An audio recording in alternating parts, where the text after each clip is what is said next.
Welcome back, Commander. Today we have, hopefully, the final episode, the final video for Command & Conquer 3, and also Kane's Wrath. Today we're taking a look at the Global Conquest mode, which is an addition that, well, obviously we'll see and dive further into it. It's sort of a mishmash between a campaign and a skirmish, though perhaps not necessarily in the same ways you might be thinking of it. A couple of things I should point out. Conquest takes a lot longer than this video is, so I have cut a lot out of it just to sort of show the general way that things happen. Also, I initially played this on medium, got tired of it really quickly, and switched to easy. I can only imagine that the difficulties will change the amount of damage you do and receive, some of the things that the AI might do, obviously, but otherwise, I don't really see there being a point to having there being a higher difficulty because, well, you don't get any bonuses or challenges from it. So, you'll note that we can see the planet. The planet has Tiberium all over it, and we have bases with which we can do certain things with. You can build special strategic buildings, such as the Threshold Tower, the Warp Chasm, or whatever, and etc. You also build what are called strike forces, and these strike forces are your roaming armies that you go and do stuff with.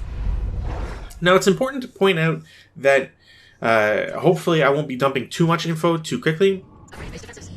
The main things to keep in mind are that each faction has a different objective. The Scrin must deploy 9 Threshold Towers. GDI needs to have influence over a certain amount of the world, and Non needs to have a certain number of cities in complete disarray. This is interesting because it gives each faction a different flavor, and we can see with me trying to place a strike force, trying to build a new base, you want to do it within Tiberium. The deeper the concentration of Tiberium, the more money you get per month or turn or whatever. Now, each faction has those strategic buildings. Those strategic buildings do specific things. So, for example, if you have the ion cannon control center, you get to deploy an ion cannon. Some of these powers cost money to deploy, others do not. It's not entirely clear to me which will take into effect, other than you must know by reading or having previously played the scenario or the mode or etc. I was also unfortunately mistaken. When it comes to the different factions, each faction gets to have strike forces for each of its sub-factions. So what that means is you can do a completely Reaper-only playthrough, you can do a Traveler playthrough, you can just do a regular Scrin playthrough, or you can have a mix and match of these different units.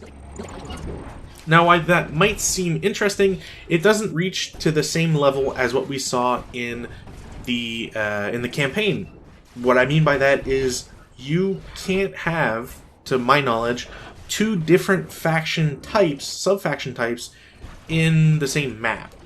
I suppose it's possible if you have units close enough on the strategic map, but you also need to then have those sub-factions have bases and so on. So, it might be possible. Honestly, I couldn't really be bothered. There's so much planning that goes into it, and so much money that you need to spend, that especially at the higher difficulties, I'm not quite sure what you're really supposed to be doing, or how efficiently you're supposed to do it, and so on.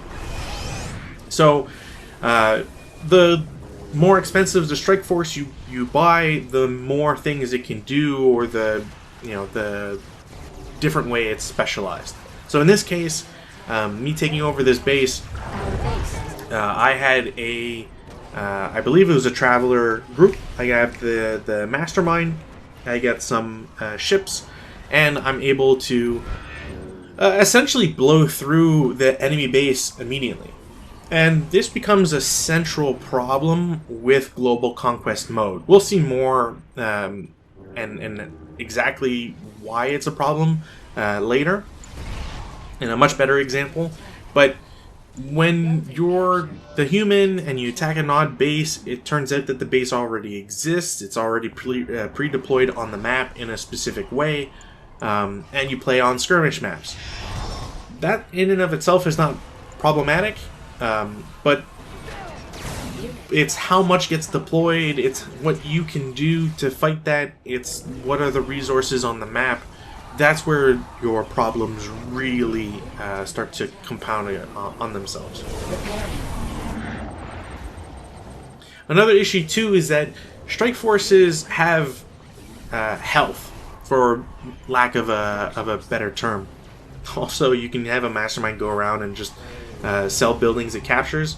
I forget if there's what the cooldown time is on the mastermind. So I'm actually curious right now if you could teleport them and then just start auto selling everything.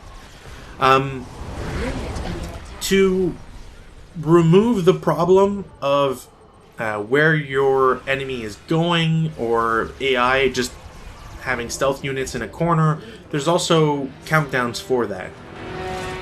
So it's something to be aware of, because nothing really gets to be hidden or interesting in that light.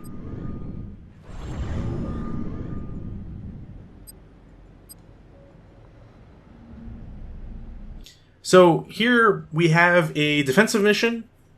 The Skrin gets an entire base, and the Nod forces start with a bunch of units. I don't have any units. Why do bases not have units? I have no clue. But this leads to a very big problem. Namely, what happens if Nod just says, I have an entire strike force of units, I don't have an MCV because it got lost somehow, maybe they built a base, whatever, and now I have an entire army that's going to show up to my base in the next 10 seconds. Enemy units sighted. And I'm not exaggerating. Construction. I got a couple of units out, sure, but I don't have an entire base or defensive force. I also nail a bridge with an entire comet and it survives? I don't really get it. What's a big problem for me in this base right now is that I'm also faced with, I believe it's the Black Hand group, because they have purifiers, or at least it looks like it.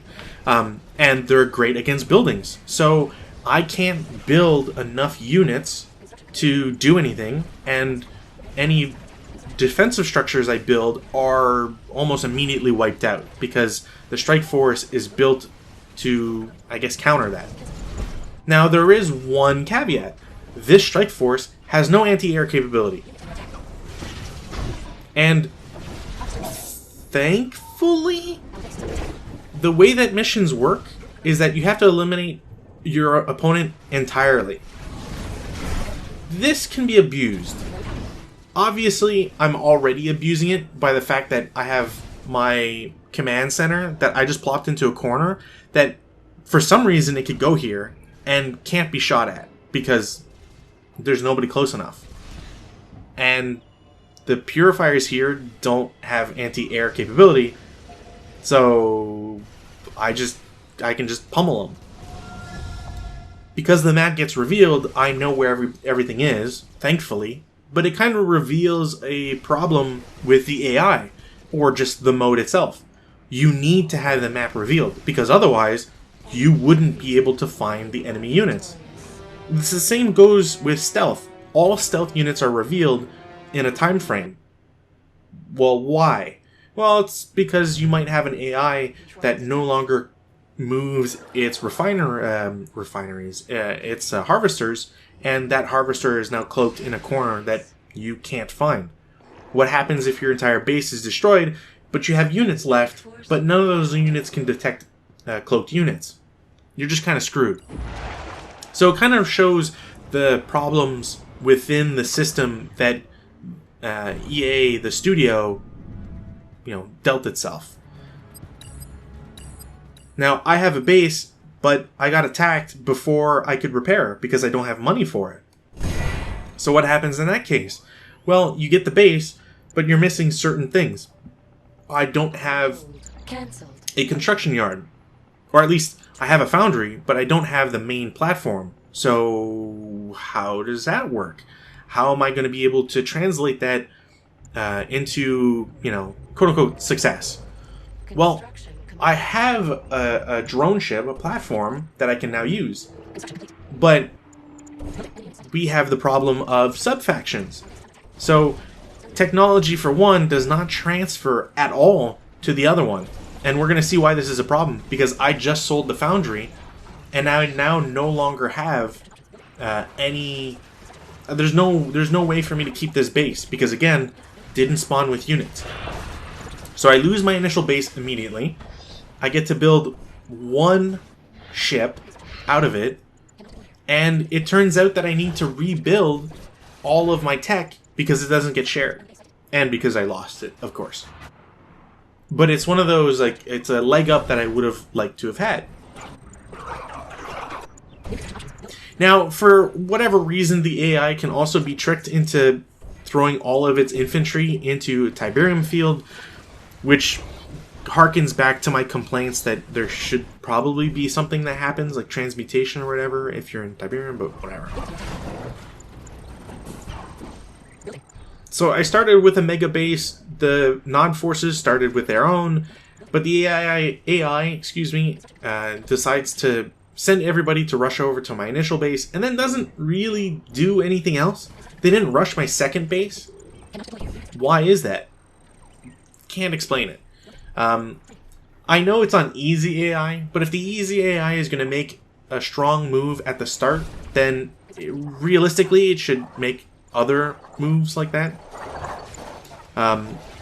We also get to see probably the only unit that we haven't seen before in this entire LP, which is the Mechapede.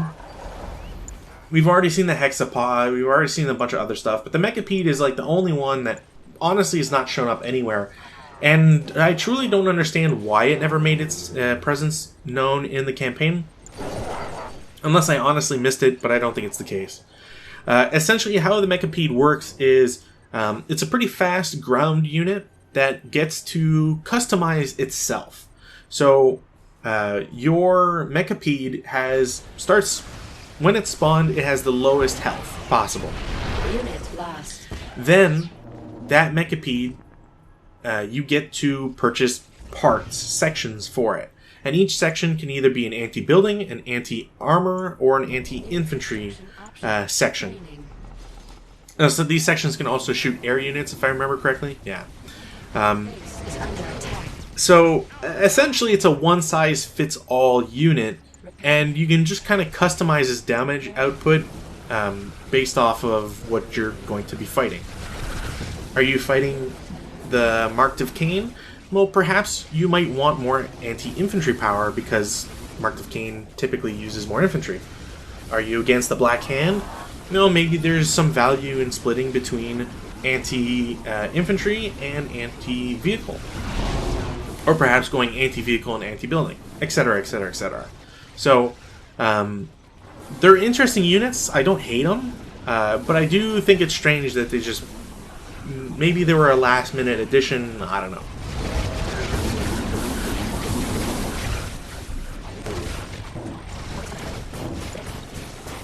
The one problem, again, with the fact that these maps are so huge, and even though the map gets revealed, now I don't know where the last unit is. I spent minutes with my eyes glued to the radar trying to figure out where exactly the last unit is. Are they in a building? Are they just walking around? Is it a harvester? Is it something else? I'm sending all my units around. I'm attack moving. I'm trying to destroy a couple buildings. I'm clicking on every building to see if there's a garrison unit. I just can't see them. Maybe they're cloaked. If they're stealth, is there a bug where the stealth doesn't get revealed? I can't figure it out. And eventually I win. Huh? It's just a shame. I wonder if it's like something I missed, or if there's something else going on. I think it's also important to note that the special buildings, special strategic buildings, is kind of a punishment for the Skrin. So the Skrin have to build 9 towers, which means you need 9 bases, and those 9 bases have to be upgraded to the max level, and then you have to take the threshold tower, which isn't a regular building. It takes the strategic zone or the strategic implement for that base. So, did you want wormholes? Sorry, can't get them. Did you want to have a different power, the ability to call in a hexapod? Too bad. You can't get those because that takes one of your vital bases. Nuclear missile activated. Whereas GDI and Nod don't have that limitation, so they can send ion cannon strikes and nuclear strikes against your bases. This damages the base, which means you need to repair it. If you don't repair it and it suffers a second strike, it dies. I haven't seen the AI ever coordinate those attacks, but if it happens, you might be screwed. Strike force moving out. I put a wormhole to see if I could transport an army from North Africa over into northwestern America. That didn't work. Not quite sure. It just wouldn't. I don't know if I missed it or needed to target an army, whatever. To its credit, you can at least create custom groups. I never really bothered. Honestly, playing through Global Conquest just kind of made me sad. There's just more stuff that could be done with it. There's the fact that you're limited to your big faction and you don't get to pick a sub faction is strange to me. So yeah, it's just unfortunate. Tactical AI engaged. The tactical AI, quote unquote, the auto resolve machine can be useful, especially against smaller fights like this. Against a unit, against an AI that doesn't have a base with it, it's pretty simple. Here I messed up because there's 5 mammoth tanks and an MCV, and I don't have an upgraded thing. And here, well, we're just going to speed up, but I'm going to fight essentially the same fight 6 times. Mostly the same fight 6 times. Just to show off, like, why Global Conquest is not great. Keep in mind that this strike force that I initially had cost me like $12,000, which, if you don't have the bases to give you that money, that could be 3, 4, 5 turns of income that you deposit on one group. Then you have one bad fight, you lose all of the units, and now you're stuck with a carrier that has to do all this work. Then on top of that, you have to repair if you ever want to use it again. But if you want to repair, you have to be within a base location. And I believe you have to be at a certain tier for certain tiers of units. I could be wrong on that, but the point is that it's convoluted, it's not quite fun, and it requires a lot more effort than is really worthwhile. Now, thankfully, the AI isn't mad or vengeful against the player, because it could just send all these units in the corners and just, waste my time. But instead, it's nice enough to just throw them into a Tiberium field that doesn't seem to damage those units, and then you just win.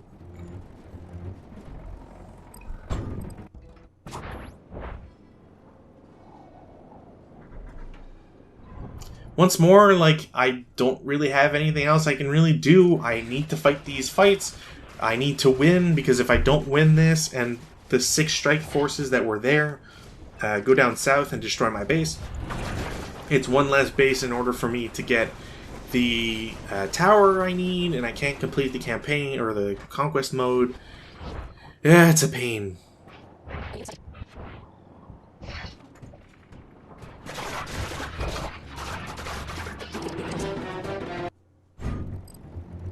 Now, one thing I was thinking about for the Global Conquest mode, and I don't quite understand why it's not the case.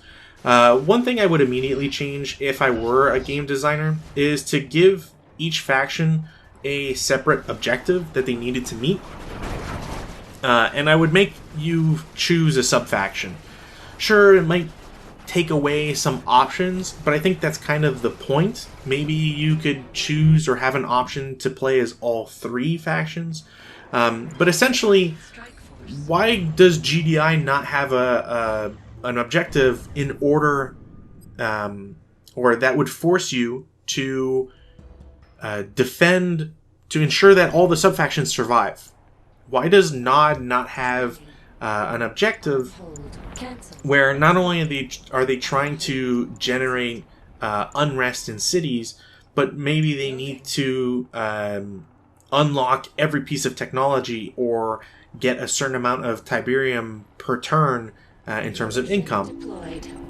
Why is it that the Skrin have to build towers but don't really care about population or even where those towers are? Maybe there'd be something better in having a tower in every continent. It just strikes me as strange that you can have these factions, these large factions, and you play as the entirety of it, but you kind of just get bogged down in money and hoping that your strike forces don't ever take damage, because otherwise you have to repair them. And keep in mind, repairing is something that takes a full turn. So if you repair, you're not moving. If you're not moving, you're not damaging the enemy. You're not trying to prevent them from doing their objectives, and so on and so forth. Stealth unit detected. This is honestly just to show off the mothership, because we saw it once against it, twice against it, and it didn't really do anything. The same problem exists again. I get a full base. It's deployed in a preset manner. I don't have the ability to build an army before the enemy shows up. They have artillery. They take out the buildings, and voila! I lose a base, which means I need to repair it. Yada yada yada. I think one of the things that also hurts the most is that out of all of these, out of this like major complaint that I have with regards to the units and the bases being damaged and so on, is that you really need to be able to pay for everything, but you can't. You don't have enough money to build a base, deploy, upgrade that base twice, then build the strategic building, while also repairing all of your units, while also doing XYZ. The mothership is pretty powerful, but not quite. Sure, I just destroyed 2 power plants, but there's a guy there and I want to get him. Oh.